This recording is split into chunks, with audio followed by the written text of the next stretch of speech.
नमस्कार विद्यार्थी मित्रांनो, मी प्राध्यापक डॉक्टर बालासाहेब किलचे, सहाय्यक अधिव्याख्याता, श्रीनाथ शिक्षणशास्त्र महाविद्यालय पैठण, जिल्हा औरंगाबाद. विद्यार्थ्यांनो, पाठीमागच्या व्हिडिओमध्ये आपण घटक चाचणी कशी तयार करायची, घटक चाचणीचा ढोबळ आराखडा तयार कसा करायचा, घटक चाचणीची आवश्यकता काय आहे आणि घटक चाचणी तयार करताना कोणत्या घटकांना प्राधान्य द्यायचं याची आपण चर्चा केली होती. आणि त्याच अनुषंगानं या व्हिडिओमध्ये परत एकदा जी काही आपण घटक चाचणी बनवणार आहोत ती घटक चाचणी सप्रमाण, विश्वसनीय आणि वस्तुनिष्ठ स्वरूपाची कशी राहील याचा आपल्याला विचार करणं गरजेचं ठरतं. आणि मग त्या अनुषंगानं जी काही आपण घटक चाचणी तयार करणार आहोत त्या घटक चाचणीच्या अनुषंगानं आपल्याला काही गोष्टींचा विचार करणं क्रमप्राप्त ठरतं. त्यामध्ये घटक चाचणीमध्ये आपण कोणते उद्दिष्ट निश्चित करणार आहोत, त्या उद्दिष्टांना आपण किती महत्त्व दिलेलं आहे, त्याच अनुषंगाने त्या घटक चाचणीमध्ये जे काही आपले घटक आहेत त्या घटकातील उपघटकांना आपण किती प्राधान्य दिलेलं आहे याचा विचार आपल्याला करणं गरजेचं आहे. त्याच पद्धतीनं त्या घटक चाचणीमध्ये वस्तुनिष्ठ स्वरूपाचे प्रश्न किती आहेत, लघुत्तरी स्वरूपाचे प्रश्न किती आहेत, दीर्घोत्तरी स्वरूपाचे प्रश्न किती आहेत याचा घटक चाचणी करताना आपल्याला आढावा घेणं गरजेचं आहे. आणि मग तो आढावा घेत असताना आपल्याला वेगवेगळ्या प्रकारचे तक्ते बनवावे लागतात. आणि मग ते तक्ते बनवत असताना उद्दिष्टानुसार गुणांची विभागणी, उद्दिष्टानुसार गुणांची विभागणी, उपघटकानुसार गुणांची विभागणी, प्रश्न प्रकारानुसार गुणांची विभागणी याचा विचार आपल्याला करावा लागतो. आणि मग हा विचार करत असताना या तीनही घटकाला एकत्रित करण्याचं काम हे संविधान तक्त्याच्या माध्यमातून केलं जातं. आणि म्हणून संविधान तक्ता हा तुमच्या घटनेचा सूक्ष्म आराखडा असतो, स्थूल आराखडा असतो. आणि मग या संविधान तक्त्यामध्ये जे काही तुम्ही प्रश्न टाकलेले आहेत त्या प्रश्नाचं स्वरूप, त्याला दिलेले गुण याची आडवी उभी बेरीज तुम्ही ज्या वेळेस करता त्यावेळेस ती सारख्या स्वरूपाची येतं. आणि म्हणून या ठिकाणी आपल्याला घटक चाचणी तयार करताना उद्दिष्टानुसार गुणांची विभागणी कशी करायची, उपघटकानुसार गुणांची विभागणी कशी करायची या सगळ्या बाबीचा विचार आपण या व्हिडिओत करणार आहोत. तर आता या ठिकाणी एक तुम्हाला मराठी विषयाची जर घटक चाचणी बनवायची असेल तर त्यामध्ये पहिला तक्ता आपला असा राहील की उद्दिष्टानुसार गुण विभागणी. आता मग या उद्दिष्टानुसार गुण विभागणीमध्ये आपली जी काही घटक चाचणी आहे ती 25 गुणाची आहे. आणि मग ते 25 गुणाची जी काही घटक चाचणी आहे त्या 25 गुणाचं शेकडेवारीचं प्रमाण किती आहे हे सुद्धा आपण या उद्दिष्टानुसार गुण विभागणीच्या तक्त्यात करत असतो. आता मग या ठिकाणी ज्ञान आणि आकलन हे दोन उद्दिष्टे आपण घेतलेली आहेत. त्या ज्ञान आणि आकलनसाठी आपण 13 गुण दिलेले आहेत. त्यामध्ये ज्ञानासाठी 5 गुण आणि आकलनासाठी 13 गुण, उपयोजनासाठी 8 गुण, कौशल्यासाठी 4 गुण.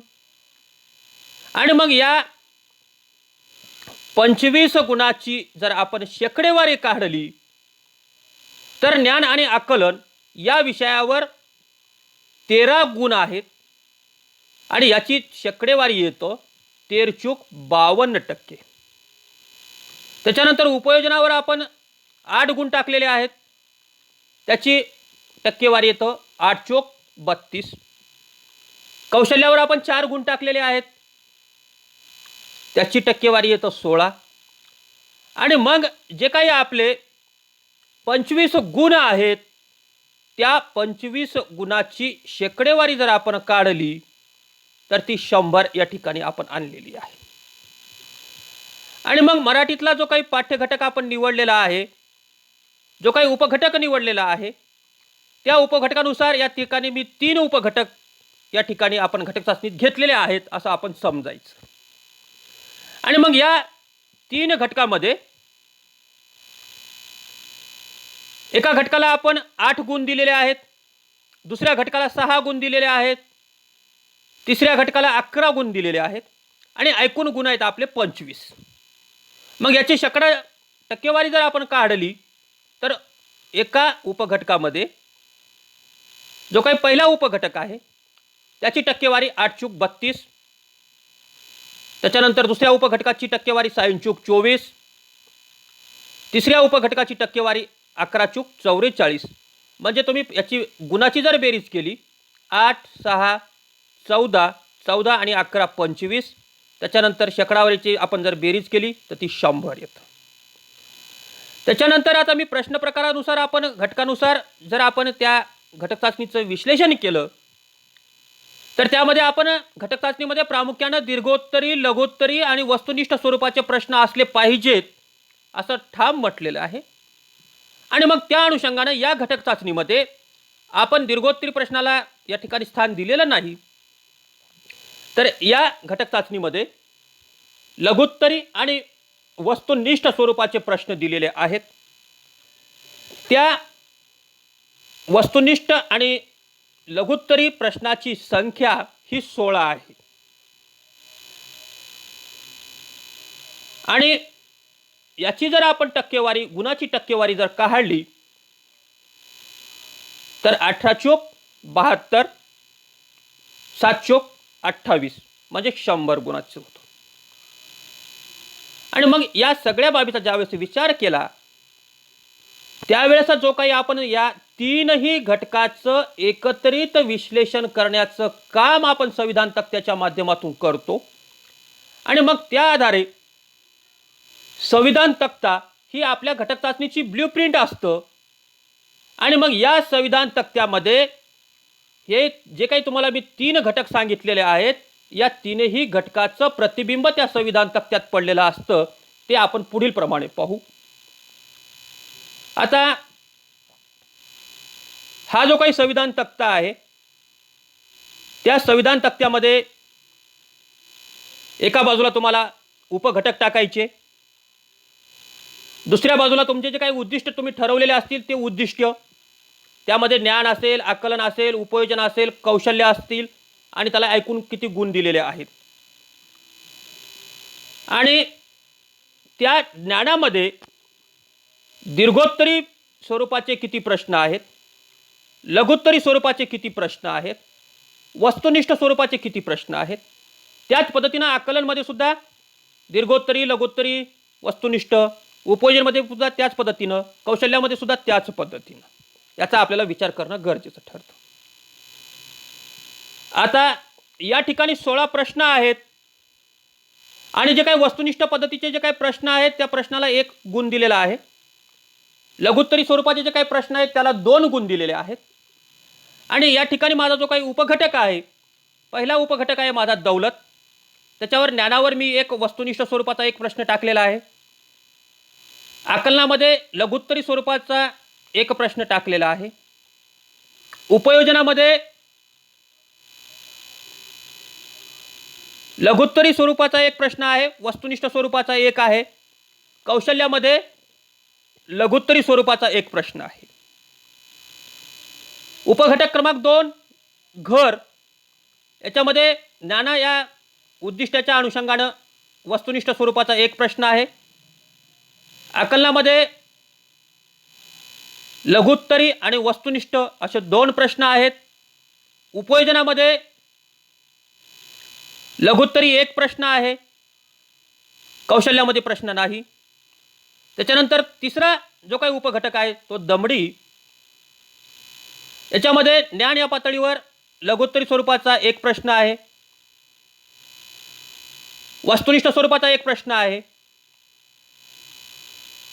लघुत्तरी आकलन याच्यामध्ये लघुत्तरी आणि वस्तुनिष्ठ, उपयोजनामध्ये सुद्धा लघुत्तरी आणि वस्तुनिष्ठ, कौशल्यामध्ये लघुत्तरी प्रश्न, यामध्ये सगळे एक एक एक एक प्रश्न टाकलेले आहेत.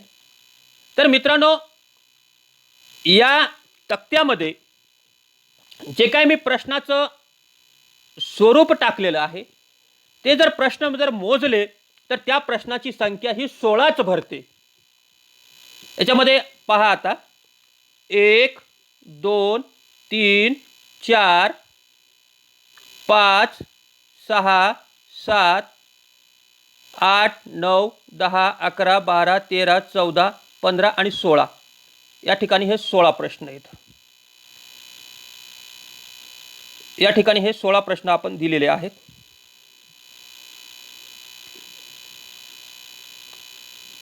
आणि या 16 प्रश्नाच्या संदर्भात 25 गुण आहेत. तर दौलत या उपघटकावर 8 गुण आहेत.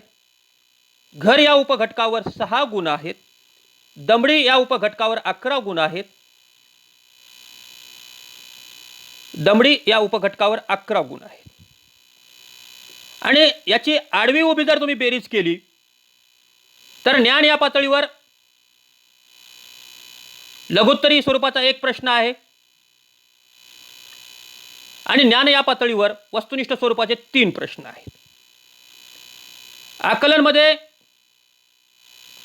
लघुत्तरी स्वरूपाचे 3 प्रश्न आहेत, वस्तुनिष्ठ स्वरूपाचे 2 प्रश्न आहेत, उपयोजनामध्ये सुद्धा लघुत्तरी 3 आहेत, वस्तुनिष्ठ 2 आहेत, कौशल्यामध्ये लघुत्तरी 2 आहेत. एकूण प्रश्नाची संख्या आहे 16. आणि या प्रश्नाला जे काही गुण आपण एकूण गुण दिलेले आहेत त्या लघुत्तरी प्रश्नाला एक प्रश्न असल्यामुळे या ठिकाणी ज्ञानाच्या पातळीवर ज्यावेळेस आपण विचार करतो त्यामध्ये लघुत्तरी स्वरूपाचा एकच प्रश्न आहे, त्याला 2 गुण आहेत. ज्ञानाच्या पातळीमध्ये वस्तुनिष्ठ स्वरूपाचे 3 प्रश्न आहेत, त्याला 3 गुण आहेत. आकलनामध्ये लघुत्तरी स्वरूपाचे 3 प्रश्न आहेत, त्याला 6 गुण दिलेले आहेत. वस्तुनिष्ठ स्वरूपाचे 2 प्रश्न आहेत, त्याला 2 गुण दिलेले आहेत. उपयोजनामध्ये लघुत्तरी स्वरूपाचे 3 प्रश्न आहेत, त्याला 6 गुण दिलेले आहेत. वस्तुनिष्ठ स्वरूपाचे 2 प्रश्न आहेत, त्याला 2 गुण दिलेले आहेत. कौशल्यामध्ये लघुत्तरी स्वरूपाचे 2 गुण दिलेले आहेत, 2 प्रश्न आहेत, त्याला आपण 4 गुण दिलेले आहेत. म्हणजे या तक्त्यामध्ये तुम्ही प्रश्नांची किंवा गुणांची आडवी उभी जरी बेरीज केली तर तुम्हाला प्रश्नांची आणि गुणाची ही सारख्याच पद्धतीनं या ठिकाणी आपल्याला बेरीज करता येतं, सारख्या स्वरूपात दिसतं. आणि म्हणून या घटक चाचणीचा याला आराखडा जो काही आपण तयार केलेला आहे त्यामधला जो काही संविधान तक्ता आहे त्या संविधान तक्ता हा घटक चाचणीचा आत्मा असतो. आणि ज्या घटक चाचणीला, ज्या प्रश्नपत्रिकेला आपण संविधान तक्त्यात बसवलं त्या संविधान तक्त्यानुसार आपल्याला प्रश्न काढणं गरजेचं ठरतं. त्याच पद्धतीनं आता आपण इतिहास विषयाच्या संदर्भात पाहू. या ठिकाणी उद्दिष्टानुसार गुण विभागणी केलेली आहे. 25 गुणाची घटक चाचणी आहे. ज्ञान, आकलन, चिकित्सक विचार, अभिवृत्ती हे उद्दिष्ट आपण या ठिकाणी निश्चित केलेले आहेत. ज्ञानाला 5 गुण दिलेले आहेत, आकलनाला 5 गुण दिलेले आहेत, चिकित्सा विचाराला 5 गुण दिलेले आहेत, अभिवृत्तीला 10 गुण दिलेले आहेत. याची शेकडेवारी काढली तर 5×20 ज्ञानाला 20% शेकडा गुण, आकलनाला 20% शेकडा गुण, चिकित्सा विचाराला शेकडा 20% गुण आणि अभिवृत्तीला शेकडा 10×40 म्हणजे 40 गुण. असं आपल्याला विश्लेषण करता येईल. त्याच्यानंतर उपघटकानुसार या ठिकाणी 5 उपघटक या ठिकाणी घेतलेले आहेत. याच्यामध्ये प्रागतिक इतिहास, नद्यांच्या खोऱ्यातील संस्कृती, प्राचीन भारतीय संस्कृती, ग्रीक संस्कृती, अरब संस्कृती, हे जे काही आपण 5 उपघटक घेतलेले आहेत त्या 5 उपघटकावर 25 गुण आहेत. आणि त्याची पुन्हा शेकडेवारी या ठिकाणी काढलेली आहे. या ठिकाणी पहिल्या उपघटकाला जे काही 2 गुण दिलेले आहेत त्या 2 गुणामध्ये त्याचं शेकडेवारीचं प्रमाण 8 येतं. दुसऱ्या उपघटकामध्ये 7 गुण आहेत, त्याचं 7×28 शेकडेवारी प्रमाण. तिसऱ्या उपघटकामध्ये 2 गुण आहेत, त्याचं 8% येतं शेकडेवारी प्रमाण. चौथ्या उपघटकामध्ये 12 गुण दिलेले आहेत, त्याचं 12×48. आणि पाचव्या उपघटकामध्ये 2 गुण, त्याचं शेकडेवारी 8 येतं. म्हणजे 25 प्रश्नाची शेकडेवारी जर आपण काढली 100च्या प्रमाणात तर या ठिकाणी 100ची आपल्याला शेकडे गुणाचं विश्लेषण करता येईल.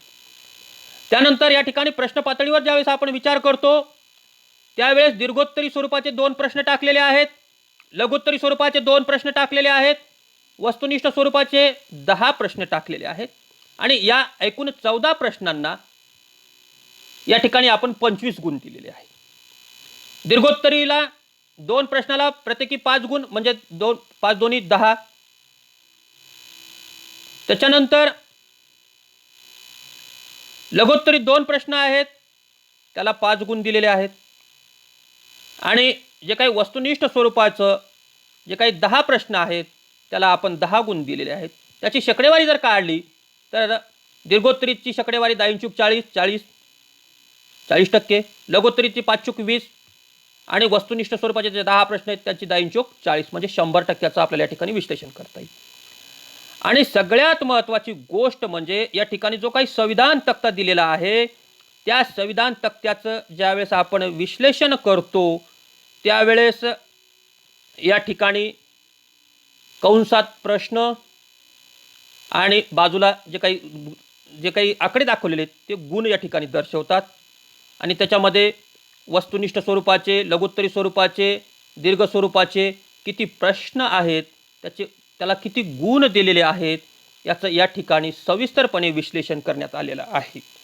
आणि म्हणून या ठिकाणी संविधान तक्ता तयार झाल्यानुसार त्या ठिकाणी तुमची प्रश्नरचना ही उद्दिष्टावर आधारित असली पाहिजे, उपघटकाच्या आशयाशी संबंधित असली पाहिजे, प्रश्नाच्या रचनेमध्ये कठीण पातळीचे प्रश्न असले पाहिजे, मध्यम पातळीचे प्रश्न असले पाहिजे, सोपे प्रश्न असले पाहिजे. त्याच पद्धतीनं या ठिकाणी कठीण पातळीचे प्रश्न किती आहेत, मध्यम पातळीचे प्रश्न किती आहेत, सोप्या पातळीचे प्रश्न किती आहेत याच्यानुसार सुद्धा आपण त्याचं गुणाची विभागणी करू शकतो. आणि म्हणून या ठिकाणी जी काही घटक चाचणी आपण तयार करणार आहोत त्या घटक चाचणीच्या अनुषंगानं या ठिकाणी घटक चाचणी तयार करत असताना जो काही संविधान तक्ता तयार करावा लागतो त्या संविधान तक्त्याचा विचार करताना या ठिकाणी आपल्याला उद्दिष्टानुसार गुण विभागणी, उपघटकानुसार गुण विभागणी, प्रश्नानुसार गुण विभागणी, काठिण्य पातळीनुसार प्रश्न विभागणी, गुण विभागणी अशा वेगवेगळ्या पातळीवर आपल्याला संविधान तक्ता तयार करता येतो. आणि मग या सगळ्या बाबीचा विचार या होऊ घातलेल्या शिक्षकांना करणं गरजेचं आहे. आणि त्या दृष्टिकोनातून प्रत्येक नवशिक्षकाला संविधान तक्ता तयार करता आला पाहिजे. त्या अनुषंगानं या ठिकाणी आज आपण घटक चाचणीच्या संदर्भात जी काही चर्चा केली त्यामध्ये घटक चाचणीची जी काही रचना आहे ती रचना उपघटकानुसार, उद्दिष्टानुसार, प्रश्नानुसार आणि त्या उपघटक, उद्दिष्ट आणि जे काही प्रश्न असतील, प्रश्नाचे प्रकार असतील त्या प्रश्न प्रकाराला संविधान तक्त्यामध्ये कसं आणता येईल याचा या ठिकाणी विचार केलेला आहे. त्यामुळं संविधान तक्ता या घटक चाचणीचा हा आत्मा ठरतो आणि त्या दृष्टिकोनातून प्रत्येक नवशिक्षकाला घटक चाचणीचा संविधान तक्ता बनवता आला पाहिजे ही अपेक्षा आहे आणि प्रत्येकाला तो बनवता येईलच याची मला खात्री आहे. त्यामुळे या ठिकाणी आपण थांबू. धन्यवाद.